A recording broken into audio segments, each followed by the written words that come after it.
Pick a limb, settle in, let the story begin. Make yourself home while we wander and roam. We stay on one branch or we leap to the next, following the trail through the simple and complex. Just father and son, having some fun. Follow the trail, see where it leads. A little wonder is all that you need. Chasing the light on a squirrely ride. And welcome back to Squirrel Trails. Hi there, folks. It's been a while. Yeah, I've been to Phoenix. I've been to... You've been to Phoenix and back. And back. Wow. Hadn't thought about that. Yeah, that's been a long time. Yeah, it has. Yeah, sorry for not doing stuff. We've been doing stuff. We haven't had any free time. We've just not been willing to share our stuff. Well, no, we were willing to share. We just haven't had time to share. We haven't had time to share. Yeah. You've been out of state. I've been busy working. Now that I'm working, kind of. Kind of. You actually have a job. So you graduated welding school. Graduated welding school. And you've in process of joining the union. The union, yep. Okay. So on the 17th, I do a week of training. Okay. Unpaid. Unpaid, sure. So kind of like your school. Yep. Well, that I paid them. This time I'm not paying them.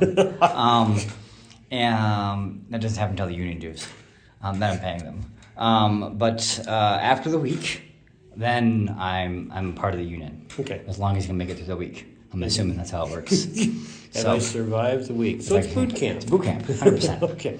But then I'll be part of the Boilermakers Union. Right. Here in Minnesota, which is kind of cool. And then you're on the list. Then I'm on the list. And to be honest, that was one of the reasons why we couldn't record, is because one of the weeks, I think the week that you got back from Phoenix. I got back from Phoenix. I was working Monday through Sunday, 12 hours. 6 a.m. to 6 p.m. So you had a couple of hours to do this. Yeah, sure, a couple hours. So we had the hour drive there, sleep, kind of. Yeah, sure. Okay, all right. But yeah, no, but in my first job, man, what a difference. As opposed to driving a truck. As opposed to driving a truck. Yeah, it was for me. I haven't worked with people all day doing one or things in a long time. When was the last time that you actually worked for somebody? Had an on-site supervisor? So I had an on-site supervisor. 10 years? Right. Yeah, 10 years. 10 years. So... It's been a while. It's been a while. So, yeah. And of course, when you show up as the new guy on a construction site or a repair site... And I let them know I'm new. It wasn't like I was like, yep, this is my first day doing any of this. And so your supervisor was like, score, I got the new guy. No, yes, he was yay, but in his supervisor way. So a lot of dumb... pick out your word commentary. Yes, a lot of the blue collar word commentary. Yes. Okay. So we'll just stick with that. Yes. So fill in all the appropriate words. If you've ever worked construction or you've been in the service and you've had somebody describe the FNG, that would have been him. Yeah. So, and I was okay with taking it. The biggest struggle that he had with me was my initiative. Which sounds weird, because I'm kind of a person who just goes out and does it. Yes. The problem is, on a job site, things could go wrong. Yeah. And I don't know, I know what we're doing overall, but it was kind of like, I don't know when to step in, because... Yeah, because you can't really pick something up and take it away, because they may be using it. They may be using it or need it, or I may be doing things out of order, and so because I wasn't in the meeting of this is the order we're going to do things, I was like, okay, just tell them what to do. And you're learning a whole new skill, Yep. and as essentially the new guy that's just picking up and carrying stuff, so you're not really trained yet. Yep. So you're not going to trust you with anything to do it, and so they really don't want you to do anything unless you're specifically told to do it. Yes, but they also want you to So bolting things down. Yeah. So I watched a guy, he was bolting things down. And I get yelled at that I wasn't on the other side of the pipe going the other direction. Oh, yeah, because, yes. Because you wouldn't have known that. I wasn't known. So, I grew up in construction. Mm-hmm. Anyway, your grandfather, my father, Yep. ran a construction company. We had, 10 different C licenses. He had a couple of B licenses. So we would do anything. And so part of the deal for me was, as a young kid, like 16 or younger, because you could get away with it back then in Arizona. Sure. You'd show up and it was like, here, you need to go do this. And it's like, yeah, I don't know what that looks like. Not a good answer. No, just figure it out. Yep. Figure it out, but don't do it wrong. Yeah.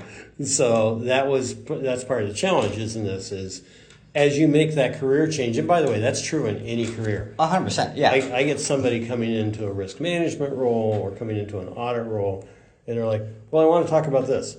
You can't, because that's not what we're here for. Sure. I don't disagree that that's something that they need to resolve, but no, we're not doing this. Sure. Unless you're Hobbs.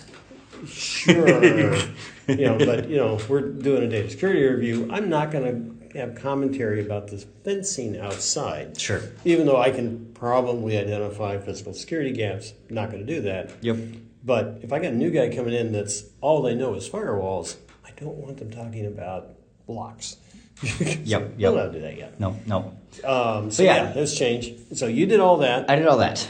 I got kicked around on the mat a lot. Yay. So while he was finishing up school and getting started, I was sitting in Phoenix. I qualified and attended ATA Martial Arts World Championships. Awesome. Good for you. Tournament of Champions, which was then followed by what's called Super 20, which is the first tournament for the new season. Is that why it was all week? Yeah, that's what it was all week. So the first part starts on Wednesday, and the first part of that, and there's some stuff on Tuesday, but is actually training classes. Okay. Actually, no, that was on Tuesday. It was training classes, which I could have attended, but didn't, and probably should have. Yeah, my instructor who was there, who was taking classes, wondered why I didn't sign up for classes on basically how to engage with parents, how to run a school, how to do those things, how to be a good instructor, and how to teach certain things, which would have been really helpful for me. I instead took her mother and my wife, and up to Sedona. So because I wanted to show off Arizona. I grew up in Arizona, and Arizona's a cool state for me, and they'd never been to this area, so I decided to show off Sedona and those areas near Red Rocks. And they had a great time, but yeah, I got to do catch up. So I competed with 5 different events. Okay. There were potentially 8, but only 5 of which I qualified for. To qualify, you had to be in the top 10 in the world for a point system. I actually did that for a couple of events. Awesome. When I was in the top 10. Or you are a winner of district championships. And I qualified as well for district championships for my weapons form and creative form, creative weapon form, the extreme form, and the extreme weapons form. Yep. So those did all that. That was fun. Had a great time. Did not place at all. I did not come with any medals for Tournament of Champions. And as I posted on my Facebook on this one, you really don't know what you need to work on until you're competing against the best in the world. True. And I learned a lot simply watching other people. And that's great. Now I was in the 60 to 69 range. That was in that ring.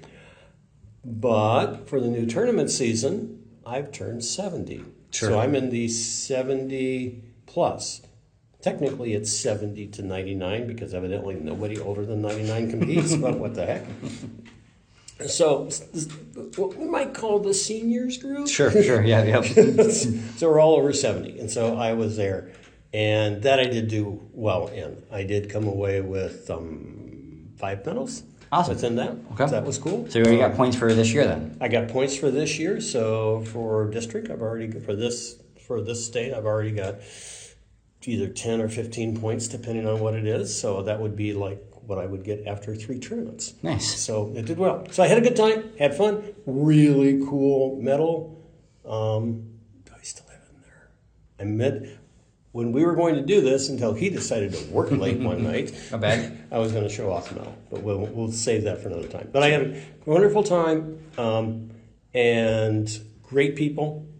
If you ever get a chance to do something like that where you're going to a world level event and see the energy at those things, you should check it out. Yeah. Don't because there are a lot of guys that qualified that didn't show up.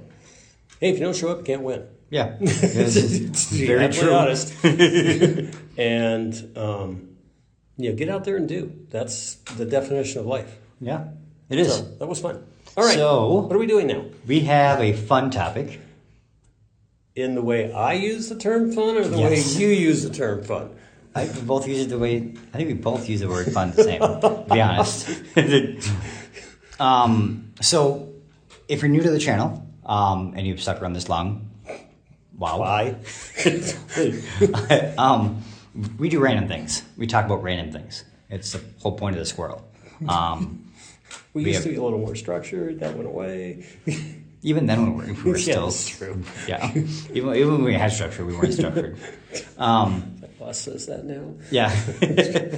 So we're talking. Usually, we talk about like IT stuff, or we're talking about AI stuff, security stuff, or terms of service stuff, or welding things, truck driving stuff.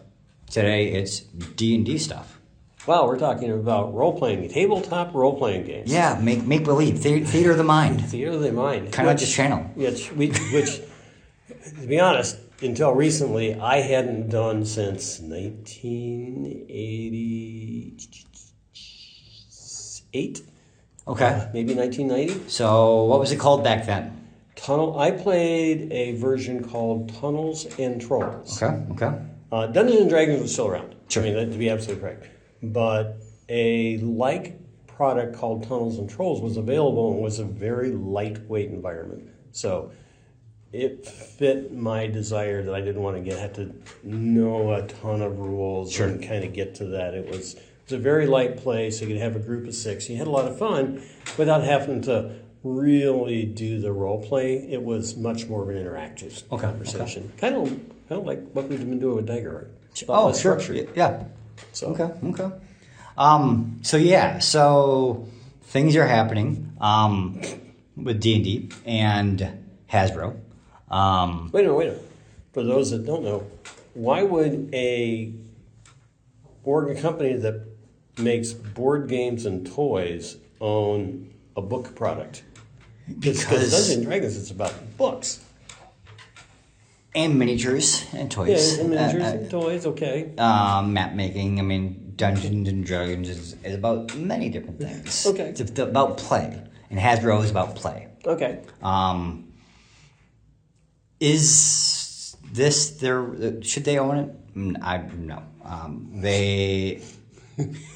Be prepared for commentary. Yes. This is a hot topic. I'm going to say things that may get me in trouble. I'm okay with that. I'm just going to say that out loud. Been that way since you were 10 years old, but okay. Yeah. And things are changing. So there are 2 camps when it comes to Dungeons and Dragons and Hasbro. One is the ease of use. Hasbro is making things easy to access. It costs money, but it's just... What do you mean easy to access? What's easier than a book? My phone. I can bring my whole gameplay, all my character sheets, my phone, and play. Versus lugging a backpack with 4 books, because our table, each player has a different character from a different book. Okay. So we're going to make an assumption. You folks have played Dungeons and Dragons, because we do not have enough time to dig into some. If we don't know what we're talking about, see you next time. Let us know. Maybe we'll take our view of what this is, because to be honest, if you pull 10 avid players of Dungeons and Dragons into a room and talk to them, you're going to get 20 different descriptions of what Dungeons and Dragons is. 100%. And they'll all hate Hasbro. Yes. And they will probably all hate Hasbro. Yeah.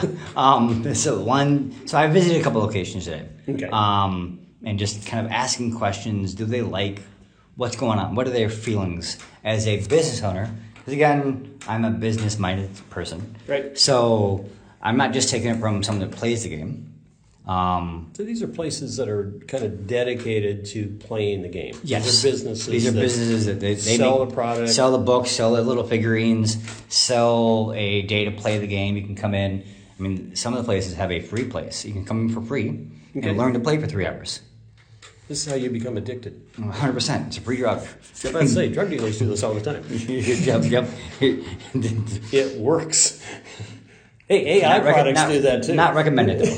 Well, the drugs aren't, but the reality is, yes. I mean, anything that encourages anybody, and I would include, obviously, kids into this, that lets them use their imagination. Yep.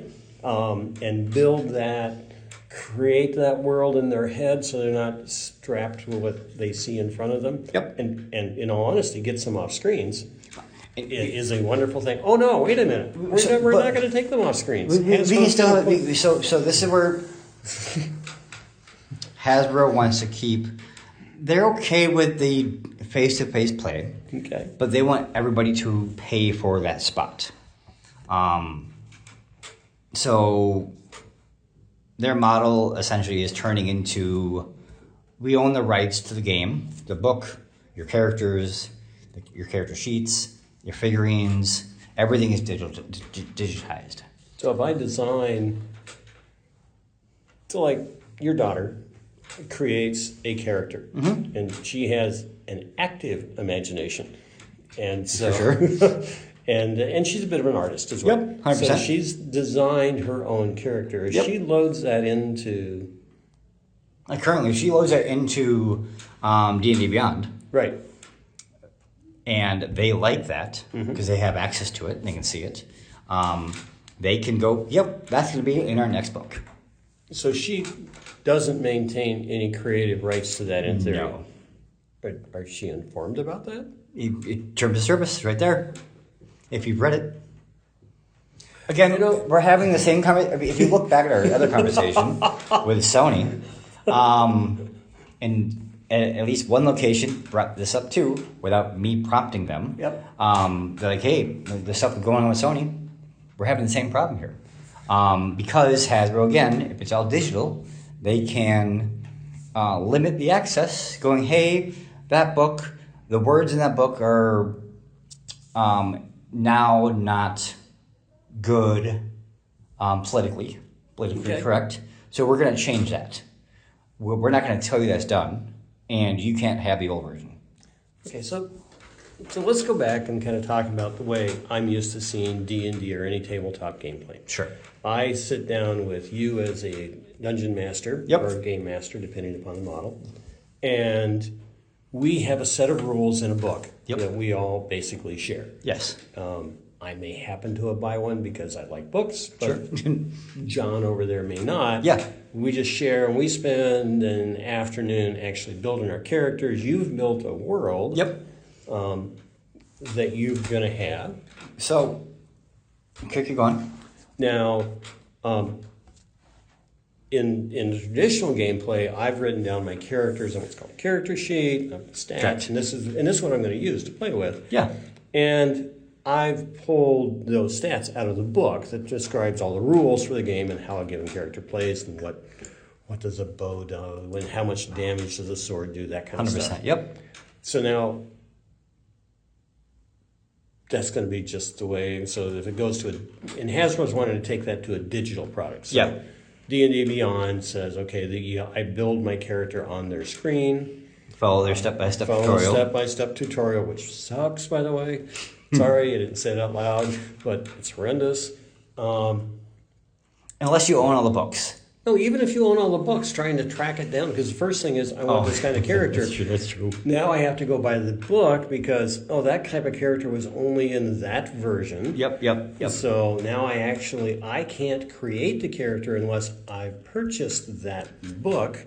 Even though I happen to know everything that's there because it's on the internet. Yep, 100%. Technically, or you have a digital. You have the hard copy. Right. And you're going, great. Okay, now I'm going to use this on the app because we're all going to use the same app. Right. Well, now you can't because you don't own the book digitally. You own it physically, but not digitally. Right. So now I have to buy the book, and I have done that at the same price. It's not even a cheaper cost.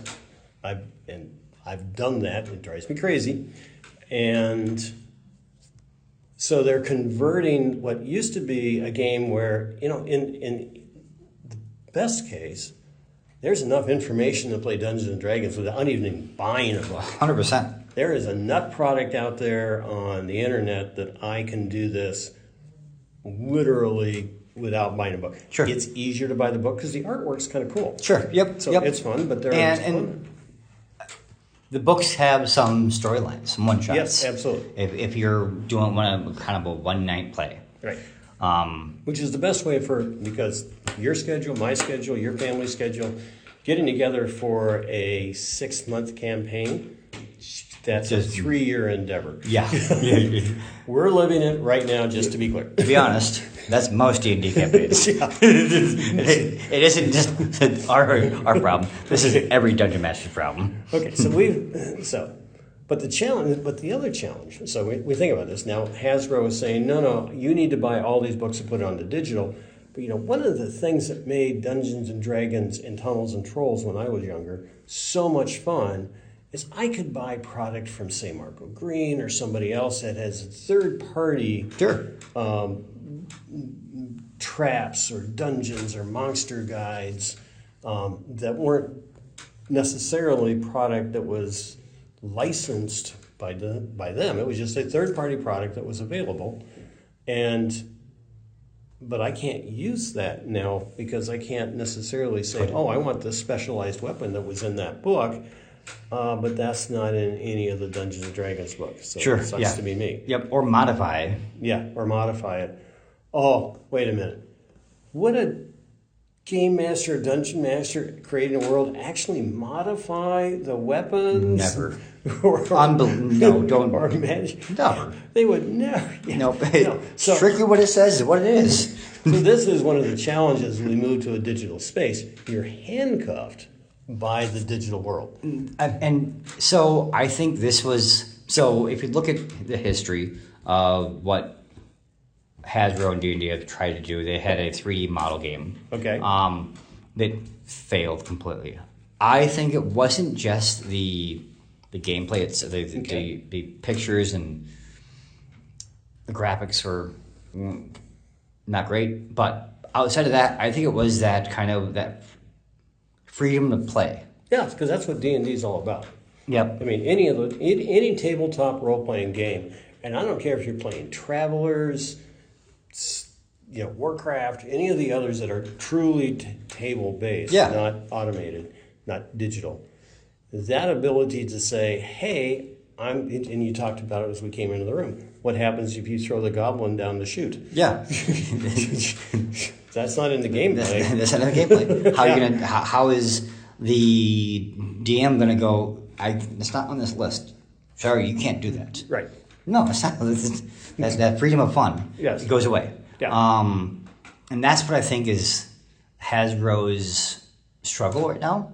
Is they're trying to monetize every aspect.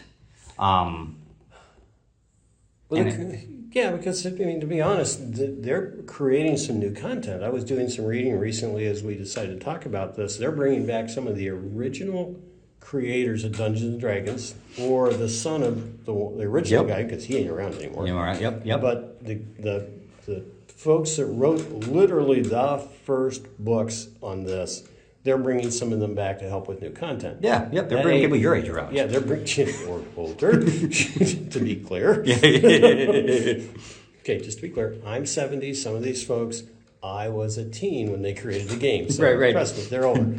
I'm going to say a lot older, but that may not be true. Well, they were probably teens too. Yeah. So Hasbro needs to make money out of this. Sure. I mean, they're running a business. That's okay. I'm not saying they shouldn't. Yep. I think, but you got to be careful. Yeah, because they're essentially going to shoot themselves in the foot. So if you change the gameplay too much, I mean, and there may be, and probably are, people that would love the digital game because they're playing remotely. 100%. And they're willing to live with the limitations that that's going to provide. Yep. But even remote players that play on Discord, that's one of those, they all have their own books. And Yeah, they're they not all limited. They don't have to play on Dungeons and Dragons Beyond. No, and to be honest, they may not even be being. They may only have one book that they're sharing. Yeah. And working together as a group. Yeah, as a group. It's part of what happens. So limiting that kind of, no, you can't play unless you all do this is not great. And it's not great for businesses. So talking to a couple of stores today, they have a kind of free to play once a month. Okay. And people can show up for 3 hours and learn how to play D&D. Yeah, somebody brand new. Brand new. Your daughter 6 months ago decides to show up, wants to play. She did a birthday party. Somebody did a birthday party. Yep. None of them knew how to play it at that event. Yep. So they paid for the event. Yep. But they didn't eat because there were 20 kids. Yep. Or so. Yep. So 10. I was there today. They had 30 kids. Oh my goodness. Yeah, it was crazy. So, but they didn't each have to buy a book. Right. If you had to make them each buy a book to play the game, that you wouldn't have people coming in wanting to play. So let's say there were even adults. So let's say there were 10, and the character books probably $35. $35. Oh my goodness! I spent $350 before I've even set a butt in a chair. And that's not even reserving the room. Yep. That's not reserving the DM. Right. That's not feeding the kids around. Right. I mean, that's not. You're there for 3 hours. Yeah. So food, drinks. Yeah. So you've got, and to be honest, only a potentially small percentage of those kids are actually going to want to play. Because to be honest, they're not going to want to get into the book. Most of the kids don't digging into the book's not the reason they showed up to play. That's what me and one of the guys were talking about is if the parents that buy a book for them to come and play, and they don't want to ever play again. Yep. Why would they? Nope, sorry, it's not worth it. So can I rent the book? Nope. Wait a minute. I'm just coming in. It's digital copy. I can do. Kindle has Kindle Unlimited. We're not talking about Kindle. Well, I know, but I mean, why couldn't Hasbro take that same model? They may. I'm going to rent the book for today. But which is again, but they haven't talked about that. Yeah. So again, sure. I mean, so what would that price be? Well, I mean, Kindle charges, I think it's like $90 for a year, and I can read as many books as I can. And trust me, does that mean Kindle's every not person making any money off of me?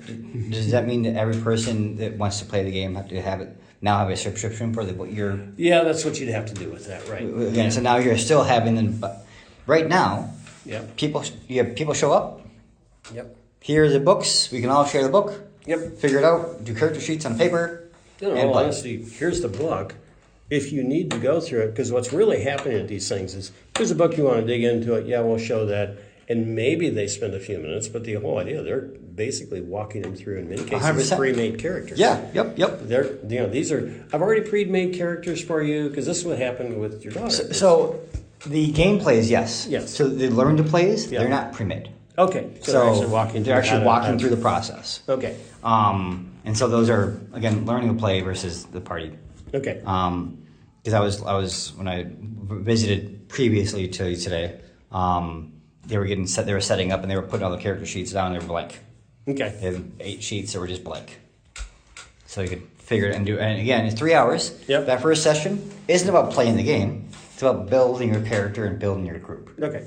And so it's learning that kind of style. So you're actually learning to play is maybe kicking off a team, essentially. Sure. Yep. Yeah, I'm creating a team. And you may go, okay, now we played. Now here are some sheets that you can do. Yep. Or hey, we built it because you're going to go through it fairly quickly. You're right. Versus creating the backstory that both me and my daughter create a backstory that is 400 pages. But the store, outside of providing food and drink, didn't make any money on that. Nope, not zero. Yeah. So they're probably paying for the food because they've got a Nope, little... no. People. So again, that free to play Yeah. is free to play the game. Their model for this location, hey, we have food and drinks Right. that you're going to buy. Yep. If you're there for 3 hours, they'll make money on the food and drinks. So it's not just the D&D or other tabletop games. Yep. It's also that food and drink. So that's why they can have free to plays. Right. To learn to play. Yeah, because they're going to come back in and play more And frequently. when they come back in to set up that continue that campaign, now that's going to cost Whatever the cost is for that to do DM. that. 100%. And you're seeing what I'm hearing is there is starting to be a trend to go different directions based off of what Hasbro's doing. The ease of access. What are those directions? So you're either seeing it going back to Pathfinders, which happened during I think 2016. My time may be off. But wait a minute. Okay, so you got one path. Go to Pathfinders, which is simply a different game. Yep, but again, easy. But for them, everything's easy to access. It's free. Right. So if Hasbro locks things down, that's what's going to end up happening. People are either going to pay to have access. Most stores are going to start switching directions. So now, the reality that we have, or at least what Hasbro said a couple weeks ago, was that they're still going to sell books. Yep. They believe that people should play digitally because it's going to be a better experience. That's what the CEO came out and said, that we believe that this is a better experience for them. I think they're smoking dope, personally, but, I mean, for those that can't create the theater of the mind, sure. And I mean, having lost a character sheet, that sucks. 100%. Yep. Yeah. It's so. Are they going the right direction? And just are D&D people just mad for no reason? I mean, I think. I mean, you guys can go hit the YouTube and see. But man, hardcore creators for YouTube are. I can't really use the right word. Let's just say it starts with a P. And I brought this up during one of my interviews. Is that people in this space tend to be overly spirited. No, they're playing wizards and barbarians, and they're creating things in which they operate outside of external rules. So, wow, who would think that they would be shy and retired? Yeah, right. Yeah, right. But because they're overly spirited, even when they get what they want, they're still upset.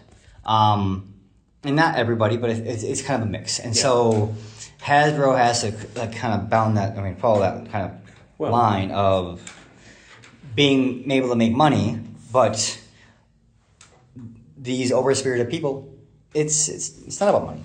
Yeah. So when D&D was created, I mean, yes, there was a business, but people grew up with that business. They accepted the fact that these are people publishing books, and it was creative back then. To be honest, I have a friend of mine that's worked in that field for a very long time. I mean, in the creation side. Okay. And yeah, it gets knocked down, drag out kind of stuff, but it was there. But when Hasbro acquired the company, acquired the rights, let's be honest, acquired the rights to this, there's a general belief that among the community that Hasbro doesn't get it. Sure. And so there's not a lot of trust. Yep. And they view them as the big corporate bad guy. That's the thing is I see that. I understand that that's the belief, and I get it. Hasbro's all about the money in their mind. It's the big capitalist. Sure, and they are, but that's their job. I mean, that's I don't own any stock in Hasbro that I'm aware of. It could be in one of my mutual funds. I don't know, but we would like to see them make money. 100%. I mean, but is it? Are they trying to make? Are they trying to make money off of every sword and shield that someone wants to wear? Yeah. Well, okay, I'm in a martial arts group where every time I buy a weapon, I went, how much money did we spend between myself and your daughter on equipment and martial arts? That's the reason why I was doing it. So, that's a commentary by school owners. Is Sure. I have to buy my gear from Yeah. the approved sources. And there's a safety component to that. I mean, I absolutely believe that. That's probably That's a whole different. that's a whole other thing. So let's circle back to this. The reality that comes into play, though, is how does a company not tick off their customers? If you want to make a material change in the environment, how do you message that in a way? Because to be honest, we've looked at Anheuser-Busch, we've looked at Cracker Barrel, we've looked at a variety of companies, Sony. Jaguar, Sony, perfect example in the electronics piece, where the business side wants to see a particular revenue structure, and to do that, they're going to change the way they interact with their customers, and without necessarily, and it could just be changing who I market to. Yeah. Yep. And Anheuser-Busch was that one. I want to have more people of a given type drinking my beer. Yeah. Yeah, but you want to keep all your current customers too. You forget that message. This is kind of a. I see D&D as a Microsoft kind of entity, and all the other models like Daggerheart, Pathfinders, even Warhammer, as Linux.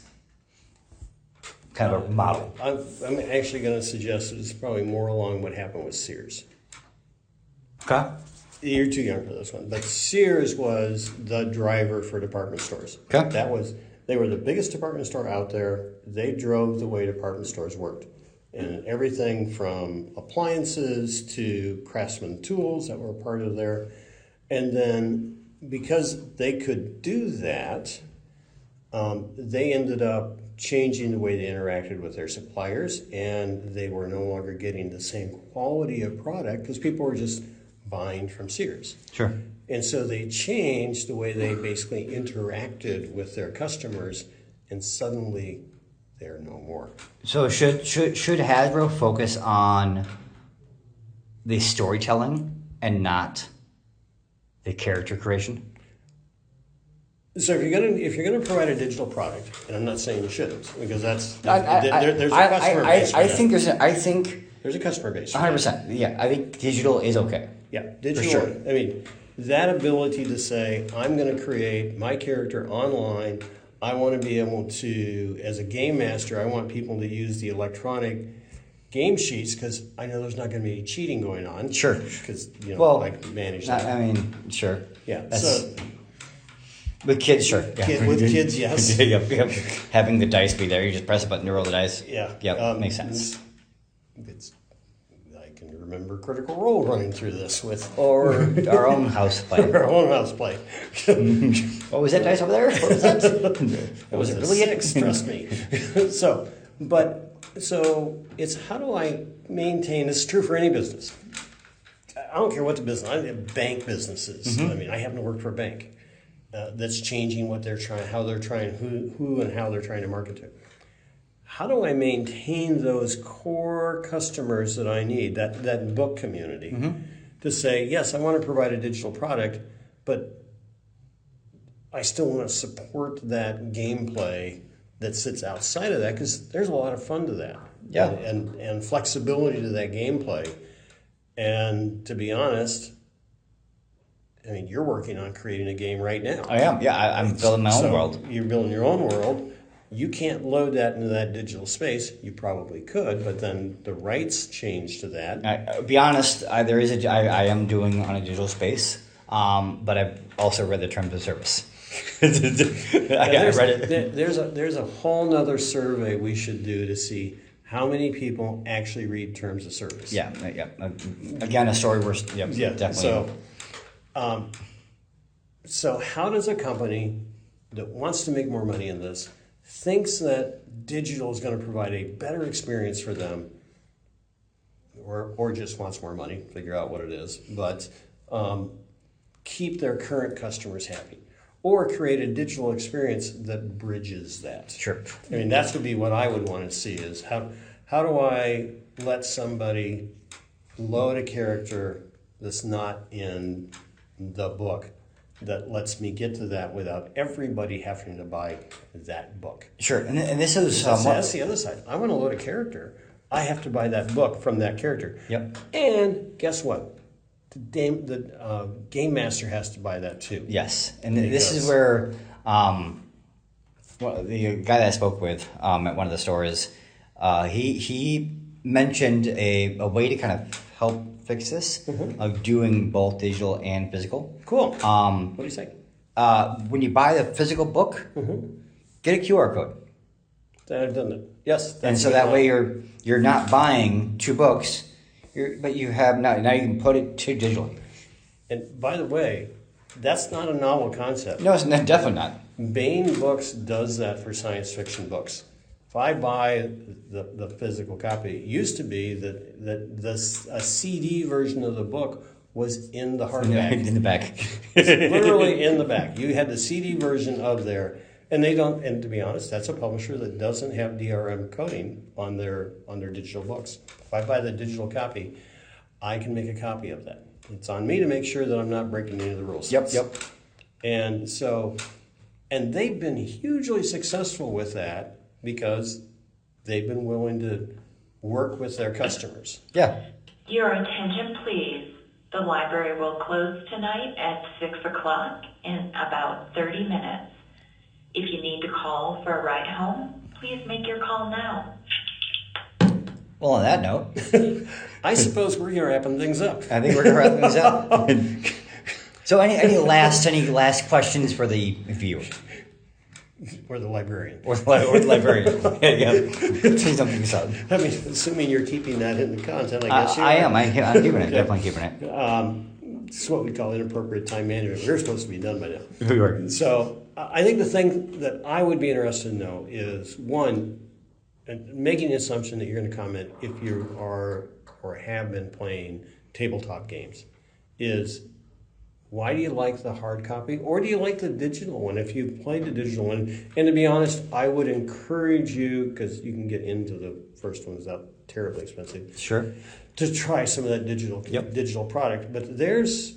Or you do both. Or do you both? And there are a ton of what I would call fan fiction books out there that are... So for like Daggerheart. Yep. And Dungeons and Dragons as well. I can go out to some sites and let me know what your thoughts are for how much you play. If you're a player, you stay within the book, or do you go out and find other product, or do you create other product that would bring into it where the digital media would be challenging? Yeah. And then what should, if you want to do it digital, how would Hasbro create an environment where I could load those things in and make it work? Sure. Because that's not a simple task. No, yeah. Well, You'd have to build the right API structures for that. Sure. And so what do you think Hasbro is doing wrong? Yeah, let us know. I mean, I think they've lost track of where their customers are, but I do think that there is a slice of the marketplace that wants to do digital. I would also challenge this because I am the old guy on the corner waving my cane. But I thought we wanted our kids to get off screens. Yeah, no, yeah. Tell Hasbro that. Maybe that we leave it at that. Yep. Where would you like to see tabletop gaming go? Sure. And as a guy that's getting back into it, because I got a granddaughter that likes to play and two sons that enjoy playing, my wife not so much. But as we start getting into this and I'm regenerating, what would you say is the way to play the game? Sure. So let us know your thoughts. Thank you for watching. Enjoy, and happy trails. No matter what world it's on. Pick a limb, settle in, let the story begin. Make yourself home while we wander and roam. We stay on one branch or we leap to the next, following the trail through the simple and complex. Just father and son, having some fun, follow the trail, see where it leads. A little wonder is all that you need, chasing the light on a squirrely ride.